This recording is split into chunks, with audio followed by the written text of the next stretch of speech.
বাংলাদেশের উত্তরাঞ্চলীয় জেলা কুড়িগ্রামের একটি গ্রাম বড়াইবাড়ি বাংলাদেশ ভারত সীমান্তের লাগোয়া এই গ্রামটি অবস্থিত।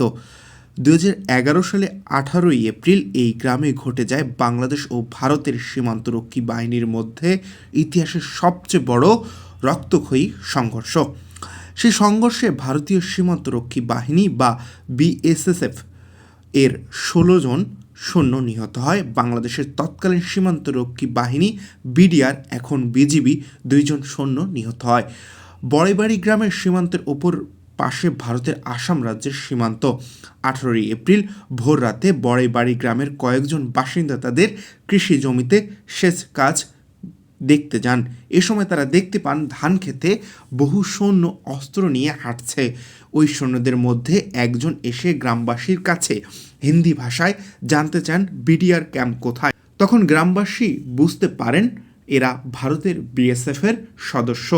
বাংলাদেশের সীমান্তর ভেতরে বিএসএফ ঢোকার পড়ার খবরটি খুব দ্রুত বড়াইবাড়ি বিডিআর ক্যাম্পে পৌঁছে দেন সাইফুল ইসলাম লাল। তিনি নিজেও আনসার ও গ্রাম প্রতিরক্ষা বাহিনীর প্রশিক্ষণপ্রাপ্ত। সাইফুল ইসলাম লাল যখন বিডিআর ক্যাম্পে যান তখন সে ক্যাম্পে মাত্র 8 জন বিডিআর সদস্য ছিল। ক্যাম্পের ভেতরেই আমি বিডিআরকে বললাম যে বিএসএফ আমাদের এলাকায় ঢুকে পড়েছে। তখন বিডিআর সদস্যরা অস্ত্র নিয়ে প্রস্তুতি নেয়। কিছুক্ষণ পরেই আমি প্রস্রাব করার জন্য বাইরে এসে পুকুর অপর পারে বিএসএফ সদস্য দেখি, বলেন সাইফুল ইসলাম। দৌড়ে ক্যাম্পের ভিতরে ঢুকে এই খবর জানাই। সঙ্গে সঙ্গে শুরু হয় ফায়ার, শত শত গুলি, চারিদিক থেকে গুলি। আমি তখন অস্ত্র হাত তুলে নিলাম। প্রত্যক্ষদর্শীদের বর্ণনা মতে ভোর 5টা থেকে তীব্র গোলাগুলির আওয়াজে প্রকম্পিত হয়ে ওঠে বড়াইবাড়ি গ্রাম ও তার আশেপাশের এলাকা। প্রচণ্ড গোলাগুলিতে গ্রামবাসী তাদের বাড়িঘর ফেলে পালিয়ে যেতে থাকে। তখন এই ঘটনায় খুব কাছ থেকে দেখেছেন স্থানীয় বাসিন্দা রুহুল আমিন, যিনি 2014 সালে সে এলাকার সংসদ সদস্য নির্বাচিত হয়েছিলেন। সেদিন বিএসএফ বড়াইবাড়ি গ্রাম আক্রমণ করে সেদিন স্থানীয় মানুষদের সুসংগঠিত করার কাজটি করেছিলেন রুহুল আমিন।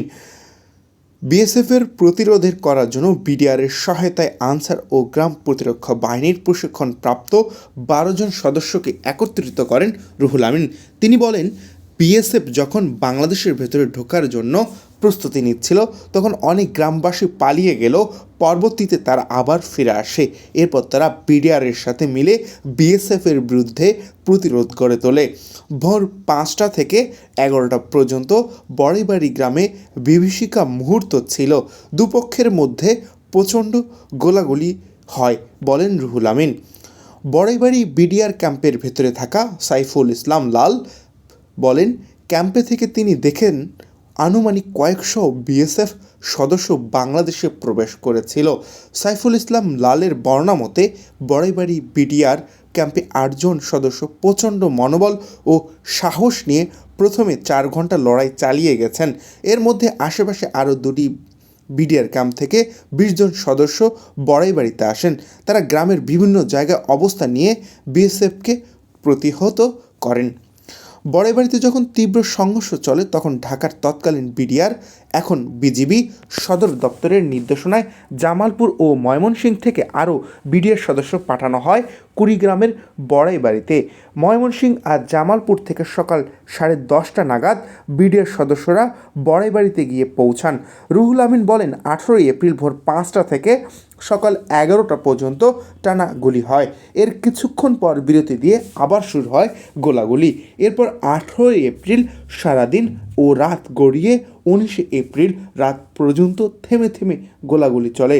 বড়াইবাড়ির সংঘাতে 16 জন বিএসএফ সদস্যের মৃতদেহ পাওয়া যায় বাংলাদেশের সীমান্তের ভেতরে। স্থানীয় বাসিন্দা তৎকালীন বিডিআর সদস্যদের দাবি, সে ঘটনায় বিএসএফ আরও বেশি সৈনিক মারা গেলেও অনেকের মৃতদেহ তারা ভারতে নিয়ে গেছে। বড়াইবাড়ির বাসিন্দা সাইফুল ইসলাম লাল উল্লেখ করেন, সেই 16 জন সদস্য মৃতদেহ নিতে চায়নি ভারত। পরে সেগুলো বাংলাদেশের সীমান্তের ভেতর থেকে পতাকা বৈঠকের মাধ্যমে সেগুলো নেয় ভারত।